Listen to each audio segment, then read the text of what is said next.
do livro Pão Nosso, capítulo 93, o Evangelho e a Mulher, psicografado por Chico Xavier, através do Espírito Emmanuel.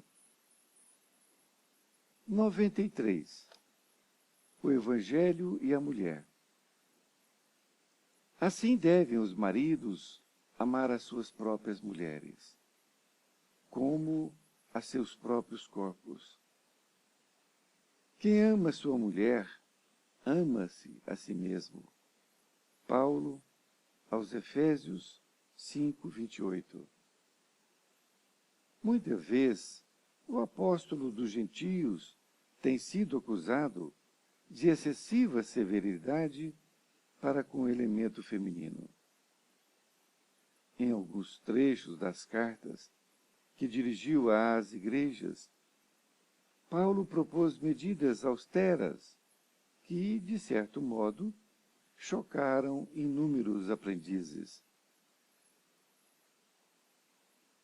Poucos discípulos repararam na energia das palavras dele, a mobilização dos recursos do Cristo para que se fortalecesse a defesa da mulher e dos patrimônios de elevação que lhe dizem respeito.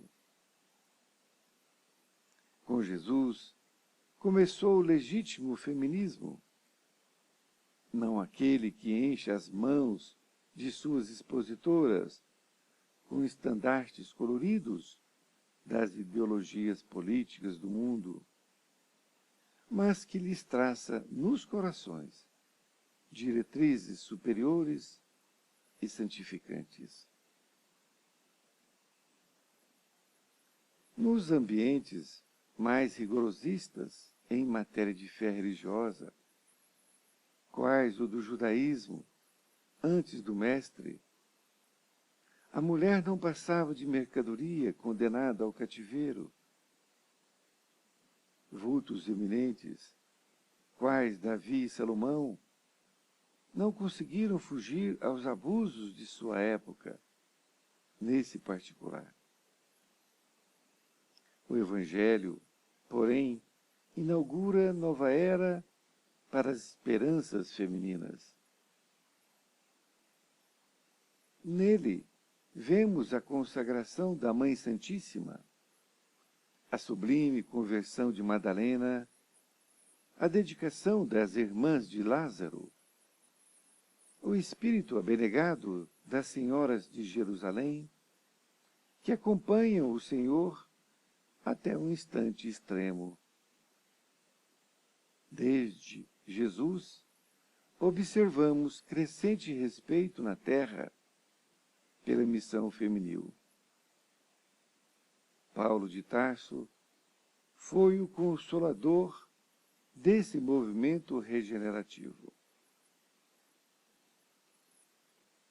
Apesar da energia áspera que lhe assinala as palavras, procurava levantar a mulher da condição de aviltada, confiando-a ao homem, na qualidade de mãe, irmã, esposa ou filha, associada aos seus destinos, e como criatura de Deus, igual a Ele.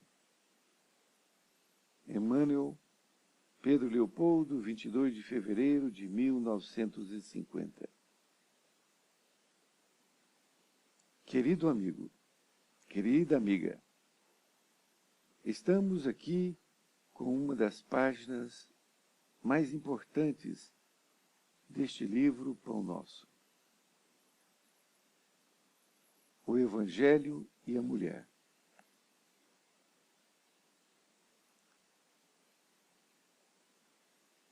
Emmanuel utiliza, então, para esta lição, uma passagem de Paulo que escreveu aos Efésios. Então, com as letras bem simples, Paulo diz que assim devem os maridos amar as suas próprias mulheres, como os seus próprios corpos. quem ama a sua mulher, ama-se a si mesmo. E Emmanuel sai em defesa de Paulo, porque diz Emmanuel que em muitas cartas o apóstolo dos gentios, Paulo de Tarso, tem sido acusado excessivamente, como se ele tivesse severidade com o elemento feminino. E alguns trechos das cartas, não é, que Paulo escreveu, chocaram diversas criaturas, aprendizes do Evangelho.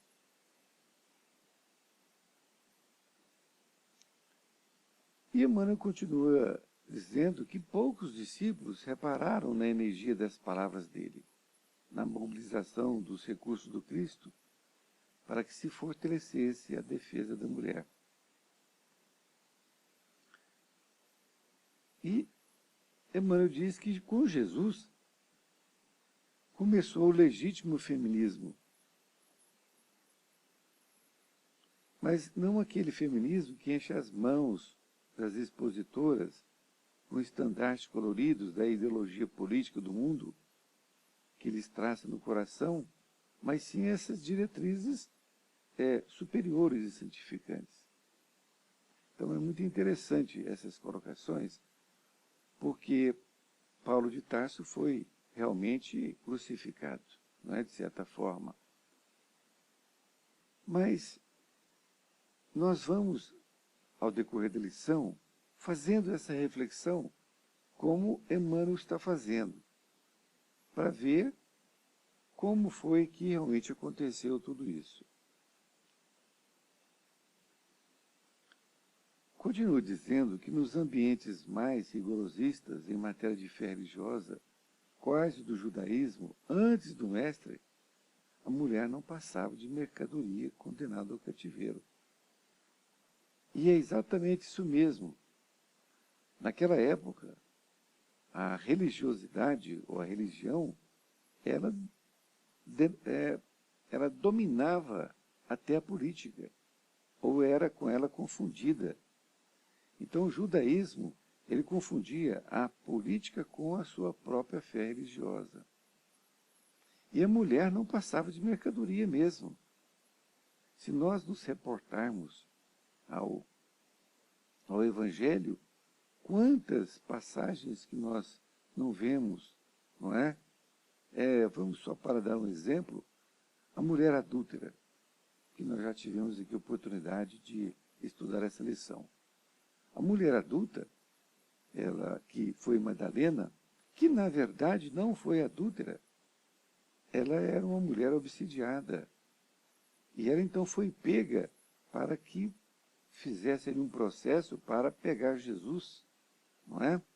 Então utilizaram dela para que fizesse uma trama religiosa para ver se pegava Jesus. E todos nós sabemos do final da história, né? Então, naquela época, se apedrejava a mulher que era pega em adultério. Mas eu lhes pergunto, e o homem? Como diríamos, e o bonitão? Onde é que estaria ele? Ele também não seria apedrejado? Então vejam a situação que Jesus e também a Paulo de Tarso encontrou naquela época, porque Paulo de Tarso não conheceu Jesus, se não me engano, foi 20 e poucos anos depois de Jesus que Paulo de Tarso apareceu, que é muito pouco tempo. Mas vejam bem, imagine a situação da mulher naquela época. É como disse Emmanuel, não é? A mulher não passava de uma mercadoria, que ela podia ser, por qualquer coisa, dispensada pelo marido. Se a mulher, por exemplo, cumprimentasse um homem na rua, era motivo para que ela pudesse ser dispensada. Vejam bem. Então, até hoje, a gente vê que a mulher também é discriminada. Nós sabemos disso.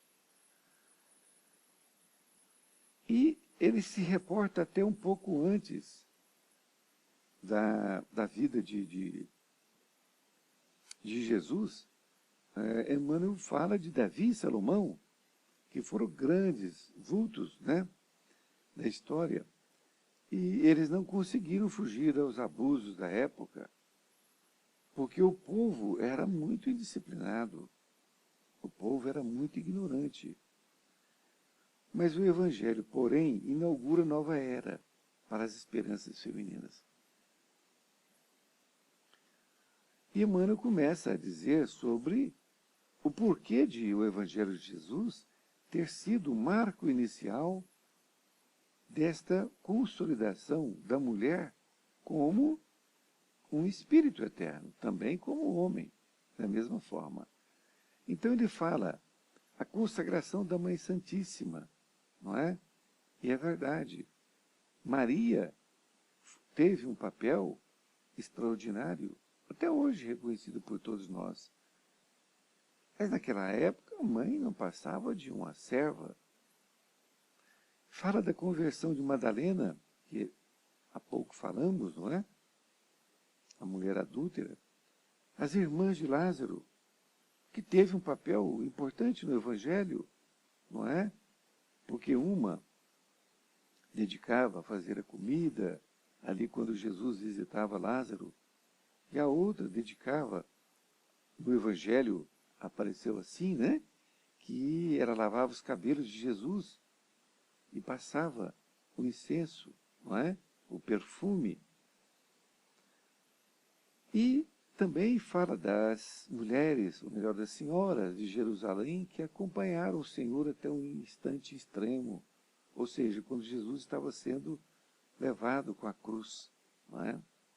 E as mulheres estavam ali juntos, aquele grupo de mulheres que acompanhava Maria Santíssima. Então, desde Jesus, observamos crescente respeito na terra pela missão feminil. Então, desde Jesus. Porque até então, a mulher era mercadoria. E Paulo de Tarso foi o consolidador desse movimento regenerativo. Então, ele entendeu perfeitamente o que Jesus queria dizer. Perfeitamente.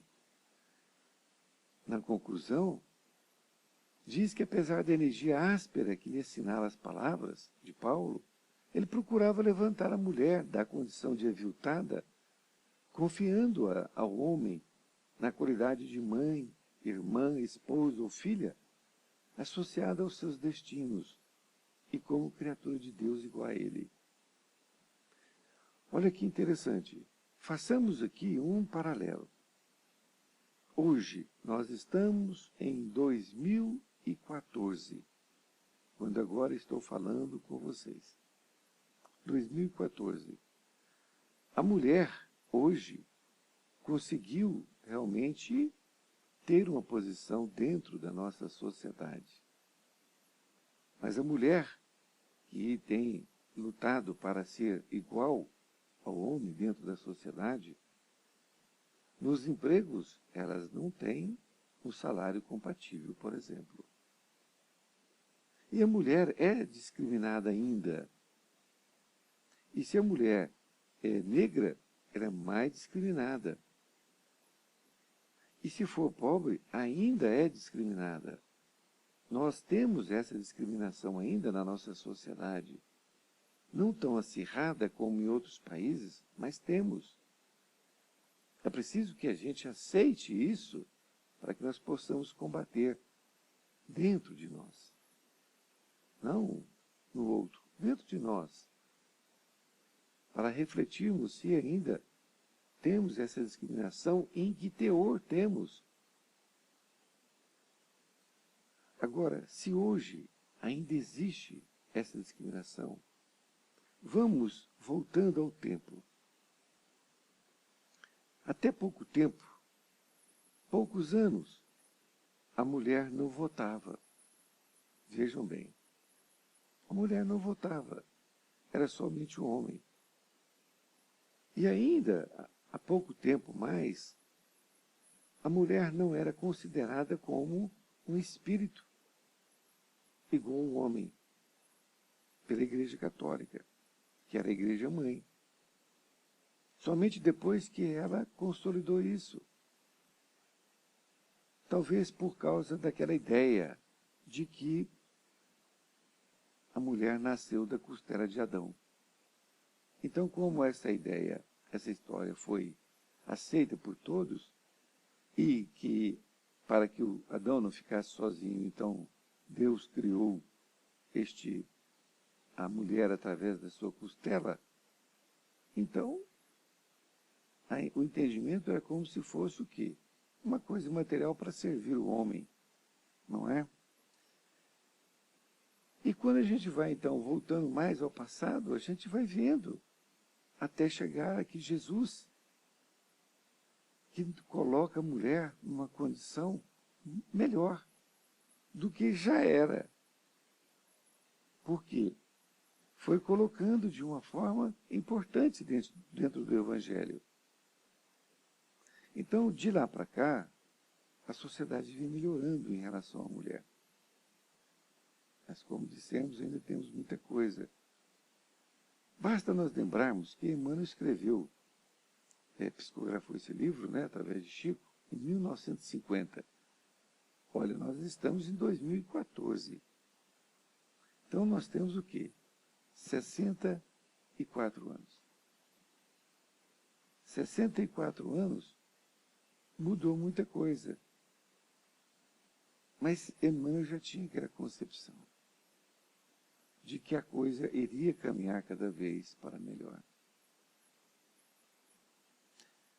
Eu espero que tenha deixado para você um material para que você possa refletir e trazer para você como está você em relação à discriminação em relação à mulher, em todos os campos da vida. Mas, lembrando de que, como disse Emmanuel, que esse feminismo não seja você pegar um estandarte, não é, da política e sair em defesa da mulher gritando, xingando, não é? Mas não é assim. Não é assim que se consegue um lugar na sociedade. Pense numa situação melhor, em incentivando as mulheres. Se você é uma pessoa que tem autoestima, vai e converse com as mulheres que têm baixa estima. E vai e converse com ela, levante a sua autoestima. Não é? É dessa forma que nós vamos contribuindo para que a mulher possa realmente ser considerada como um espírito eterno, como colocou bem também o Espiritismo. Foi muito bom estar com você e espero em próxima oportunidade. Fiquem com Deus.